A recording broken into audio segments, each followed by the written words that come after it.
අඩි 2000ක් උස මලකඩ කාපු යකඩ කුළුණක් උඩ දෙන්නෙක් අතරමං වුණොත් මොනව වෙයිද?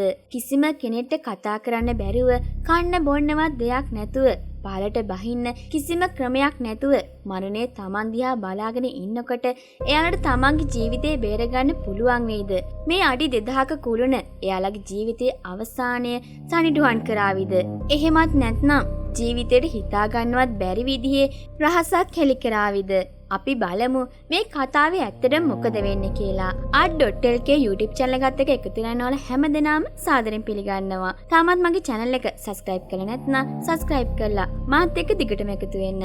එහෙනම් ඉතින් වැඩි කතාවක් නැතුව අපි යන් අද ෆිල්ම් එක පැත්තට. කතාව පටන් ගන්නෙ කඳු මුදුනකින්. කඳු නගින එක විනෝදාංශයක් කරගත්තු තුන්දෙනෙක්. ඒ කියන්නේ බෙකි, ඇගේ සැමියා ඩෑන් සහ ඔහුගේ හොඳම යෙලිය හන්ටන් කිසිම බයක් සැකක් නැතුව මේ උස කන්ද නගින ගමන් ඉන්නේ. බෙකි සහ ඩෑන් එකිනෙකාට ආදරේ විහිළු කරන ගමන් හන්ටන් එක එකතු වෙලා බොහොම සතුටින් මේ ගමන යනවා. එයාලා කොයිතරම් පළපුරුදු කඳු නගින්නන්ද කියනවනම් ඔවුන්ට මේක හරියට සෙල්ලමක් වගේ.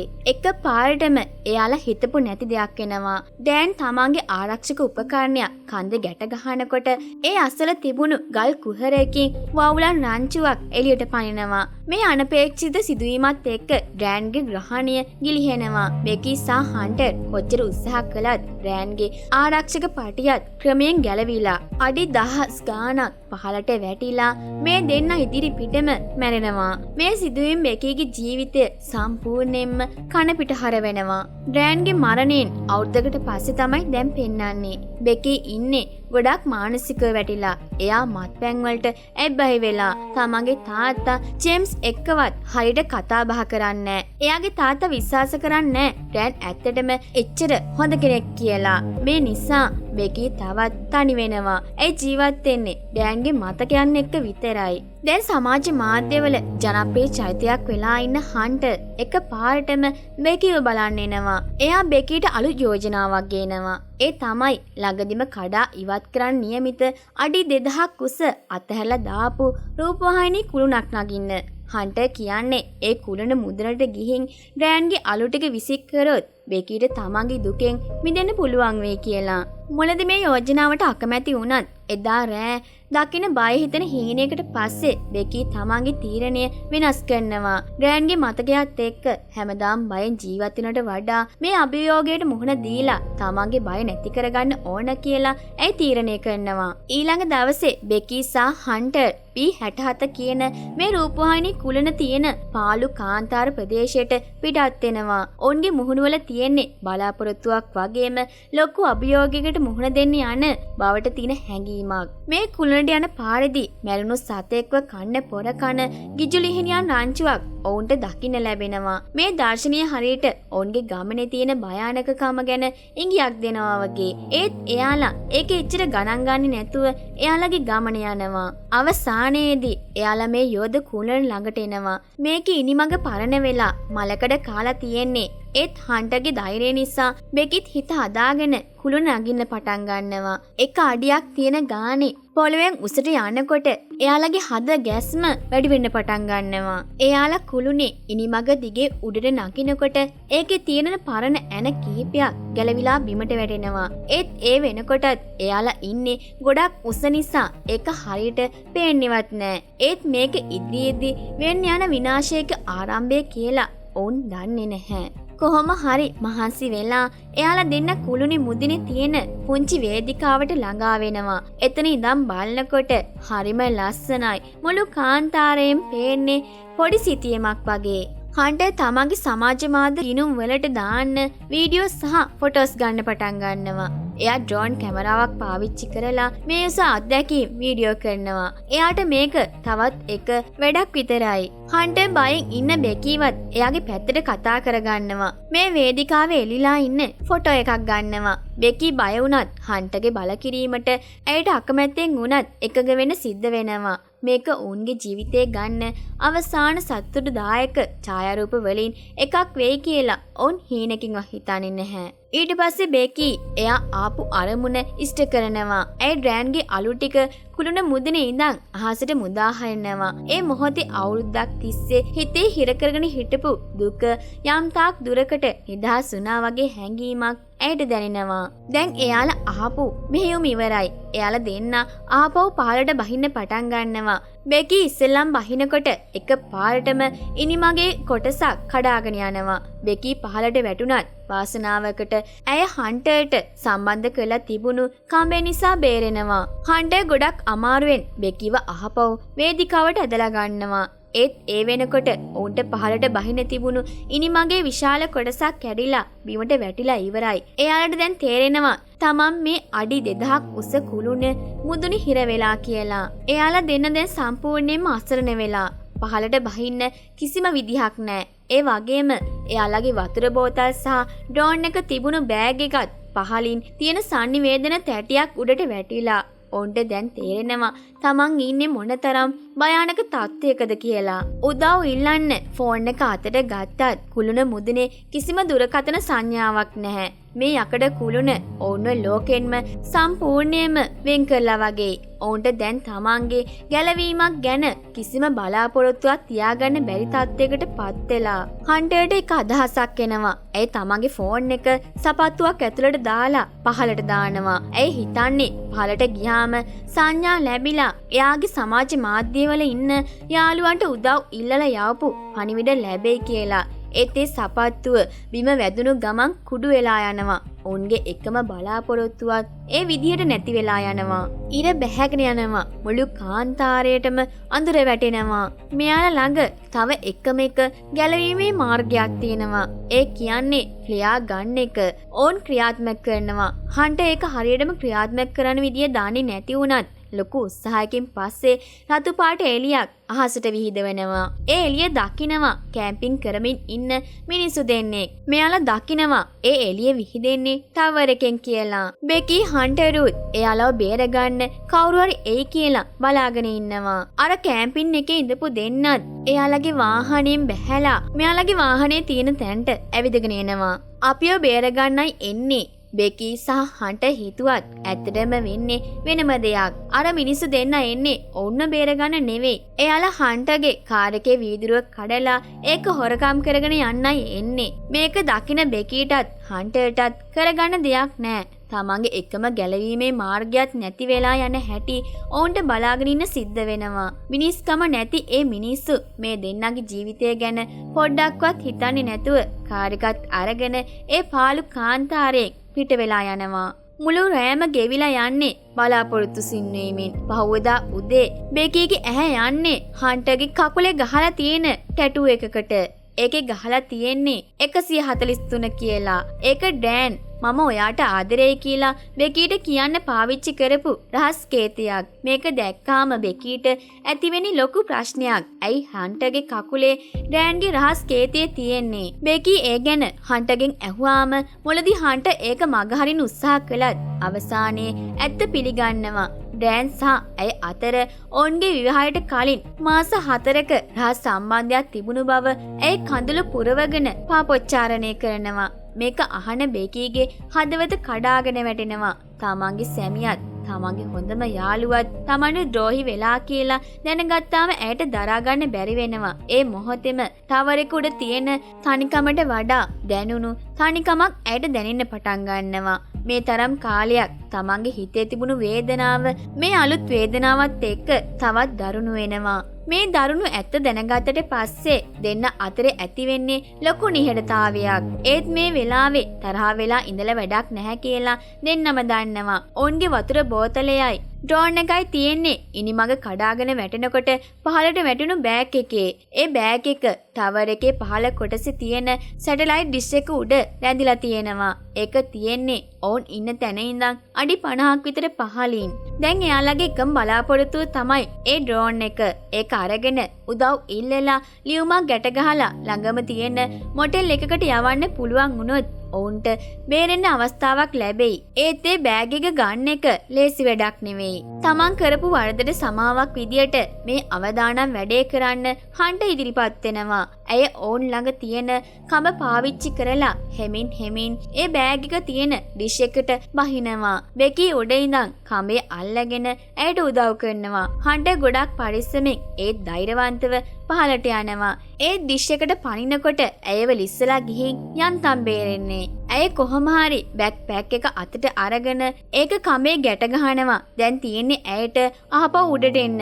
ඒක තමයි අමාරුම දේ. බෙකි තමන්ගේ මුළු ශක්තියම යොදවලා හන්ටර්වයි බෑග් එකයි උඩට අදින්න පටන් ගන්නවා. හන්ටරුත් කඹේ එලිලා උඩට එන්න උත්සාහ කරනවා. ඒත් ඒ අවදානම් මොහොතේ හන්ටගේ අත කඹෙන් අතෑරෙනවා. ඇය කෙලිම පහලට වැටිලා අර සැටලයිට් ඩිස් එකේ වේගෙන් හැප්පෙනවා. උඩ ඉන්න බෙකීට මේක හරියටම පේන්නේ නැහැ. එයාට ඇහෙන්නේ හන්ටගේ කෑ ගහන සද්ද විතරයි. කොමාරි කළා බෙකි හන්ටව උඩට ඇදලා ගන්නවා. එයාලා දෙන්න බෑග් එකේ තිබුණු වතුර බෝතලේ අරගෙන වතුර ටිකක් බොනවා. ටික වෙලාවකින් එයාලා ඉන්න තැනට ගිජුලීනියෙක් ඇවිල්ලා වහනවා. ඒ සතා එන්නේ බෙකිගේ තුවාල වෙච්ච කකුලේ සුවඳට.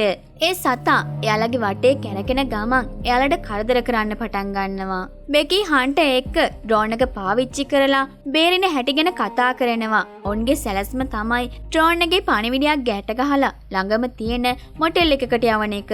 ඒ ඩ්‍රෝන් එකේ බැටරි බැහැලා ඒක charge කරන්න නම් ටවර් එකේ මුදිනේ තියෙන ගුවන් අනතුරු ඇඟවීමේ රතු ලයිට් එක ගලවලා ඒකේ ෆ්ලවර් සප්ලයි එකට ඩ්‍රෝන් එක සම්බන්ධ කරන්න ඕනි. මේ වැඩේ කරන්න බෙකි ඉදිරිපත් වෙනවා. මේ වැඩේ කරන්න හන්ට එයාට ධෛර්යය දෙනවා. බෙකි ටවර් එකේ මුදුනේම තියෙන කණුව දිගේ හෙමින් උඩ නගින්න පටන් ගන්නවා. ඒක මීට කලින් කරපු නැගීම් වලටත් වඩා දරුණු බය හිතෙන අත්දැකීමක්. ඇය කොහොම හරි රතු ලයිට් එක තියෙන තැනට ළඟා වෙනවා. ඒක ගලවලා ඩ්‍රෝන් එක charge එකට සම්බන්ධ කරනවා. ඩ්‍රෝන් එක charge වෙන අතරේ අර ගිජුලුහිනියා ආයෙමත් ඇයට පහර දෙන්න එනවා. බෙකි තමන්ගේ ජීවිතය බේරගන්න ඒ සතා එක්ක දරුණු සටනක් කරනවා. අඩි 2000ක් උස ජීවිතයයි මරණයයි අතර සටන් කරන බෙකි අන්තිමේදී ඒ සතාව පන්නලා දාන්න පුළුවන් වෙනවා. ඩ්‍රෝන් එක සම්පූර්ණයෙන්ම charge වුණාට පස්සේ බෙකි ඒකේ help කියලා ලියපු කොළ කෑල්ලක් ගැට ගහනවා. ඇය ඒක මෙටල් එක තියෙන දිහාවට පියාසර කරවනවා. ඩ්‍රෝන් එක හෙමින් මොටෙල් එක ළඟට ලං වෙනවත් එක්කම බෙකීගේ හිතේ තිබුණු බලාපොරොත්තු අලුත් වෙනවා. ඒත් ඒ සතුට තියෙන්නේ තප්පර කිහිපයක් විතරයි. මොටෙල් එකට අඩියක් මෙහායි පාරේ වේගෙන් ආපු ට්‍රක් එකක ඩ්‍රෝන් එක හැප්පිලා කෑලි වලට කැඩිලා යනවා. ඔවුන්ගේ අවසාන බලාපොරොත්තුවත් ඒ ට්‍රක් එකට යට වෙලා නැති වෙලා යනවා. මේ සිදුවීමෙන් පස්සේ බෙකිට ජීවත් වෙන්න තිබුණු හැම බලාපොරොත්තුවක්ම නැති වෙලා යනවා. ඇයට හිතෙන්නේ දැන් හැමදේම ඉවරයි කියලා. එය හන්ටගෙන් එයාගේ අනිත් සපත්තුවත් තීලනවා. තමගේ ෆෝන් එක ඒකේ දාලා පහලට දාලා බලන්න.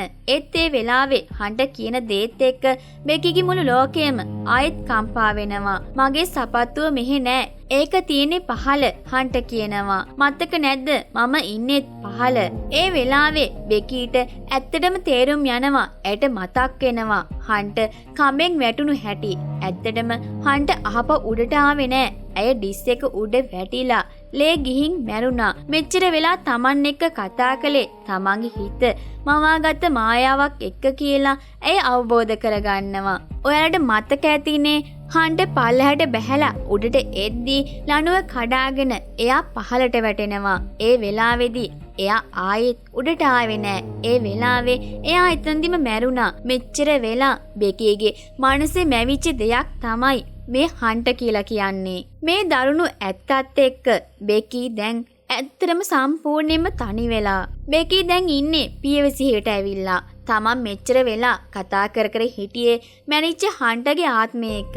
එහෙමත් නැත්නම් තමන්ගේ හිතින් මවාගත්ත රූපයක් එක්ක බව ඇයට දැන් පැහැදිලි. අඩි ගාණක් පහලින් සැටලයිට් ඩිස් එක උඩ තියෙන හන්ටගේ නිසල දේහය දිහා ඇය බලන්නේ දරා ගන්න බැරි දුකකින්. ඒත් දැන් ශෝක වෙන්න වෙලාවක් නැහැ. ජීවත් වෙන්න නම් මොනම හරි දෙයක් කරන්න ඕන. බෙකී තමන්ගේ අවසන් බලාපොරොත්තුව ක්‍රියාත්මක කරන්න තීරණය කරනවා. ඇය හන්ටගේ බෑග් එකේ තිබිලා හම්බුණු අනිත් ෆෝන් එක අතට ගන්නවා. ඒ ෆෝන් එකෙන් ඇය තමන්ගේ තාත්තට මැසේජ් එකක් ටයිප් කරන්න පටන් ගන්නවා. තාත්තේ මම ටවර් එක උඩ හිර වෙලා ඉන්නේ උදව් කරන්න කියලා. ඒ බොහොම අමාරුවෙන් ඒ පණිවිඩය ටයිප් කරනවා. පණිවිඩය ටයිප් කළාට වැඩක් නෑ. මේ උසට සිග්නල් නැති නිසා ඒක යවන්න විදිහක් නෑ.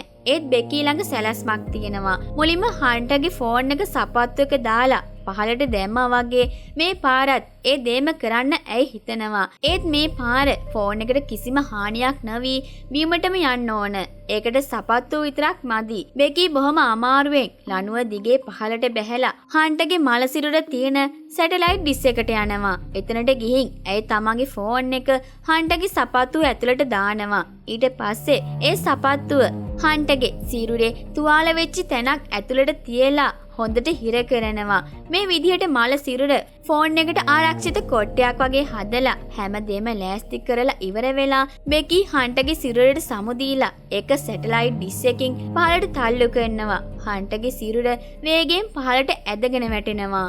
බෙකීගේ තාත්තා ජේම්ස් ගෙදර ඉන්නේ ලොකු කනස්සලකින්. දුව ගැන කිසිම ආරංචියක් නැහැ. එයා බෙකීට කෝල් ගත්තත් ෆෝන් එක වැඩ කරන්නේ නැහැ. එක පාරටම එයාගේ ෆෝන් එකට මැසේජ් එකක් එනවා. ඒ බෙකීයේ පණිවිඩය හන්ටගේ සිරුර බිමට වැටුණ ගමන් ෆෝන් එකට සිග්නල් ඇවිල්ලා මැසේජ් එක ගිහින් මම ටවර් එක උඩ වචන ටික දැක්ක ගමන් ජේම්ස් කලබල වෙනවා. එයා වහාම පොලිසියට කතා කරලා තමන්ගේ දුව අනතුරක වැටිලා ඉන්න බව දන්වනවා.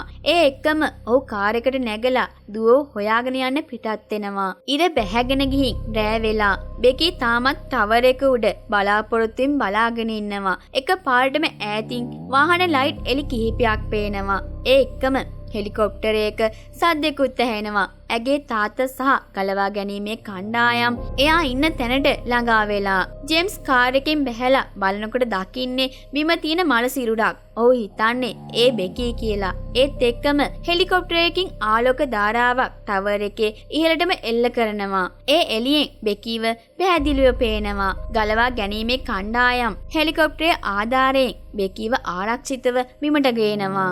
බෙකී බිමට ගෙනාවට පස්සේ වෛද්‍ය කණ්ඩායම් ඇයට ප්‍රථම ආධාර දෙනවා. ඇය ශාරීරික වගේම මානසිකවත් ගොඩක් දුර්වල වෙලා. ඒ වෙලාවේ ඇගේ තාත්තා ජේම්ස් ඇය ළඟට දුවගෙන එනවා. තාත්තව දැක්ක ගමන් බෙකීගේ ඇස්වලට කඳුළු පිරෙනවා. ඔවුන් දෙන්න එකිනෙකාට තුරුල් වෙන්නේ මෙතෙක්කල් ඔවුන් අතරේ තිබුණු සියලුම අමනාපකම් අමතක කළා. තාත්තා කිව්වා හරි කියලා. බෙකී කියන්නේ තමන්ගේ සැමියා ග්‍රෑන්ඩ් ගැන තාත්තා කියපු දේවල් ඇත්ත බව පිළිගන්න ගමන් ජේම්ස් තම දියණියව ආදරෙන් වැළඳ ගන්නවා. මේ මරණීය අත්දැකීමෙන් පස්සේ බෙකීට ජීවිතේ වටිනාකම අලුතින් තේරුම් ගිහින් ඒ වගේම ඇයට තමන්ගේ තාත්තගේ ආදරයත් නැවත වරක් ලැබිලා කතාව අවසන් වෙන්නේ ගලවා ගැනීමේ කණ්ඩායම් මැද තාත්තගේ තුරුලේ ඉන්න බෙකීගේ රූපයත් එක්කමයි. මෙන්න මේ විදිහට මේ ෆිල්ම් එකත් ඉවර වෙනවා. අද ෆිල්ම් එක ගැන ඔයාලට මොකද හිතෙන්නේ? හිතන දේ පහලින් කමෙන්ට් කරන්න.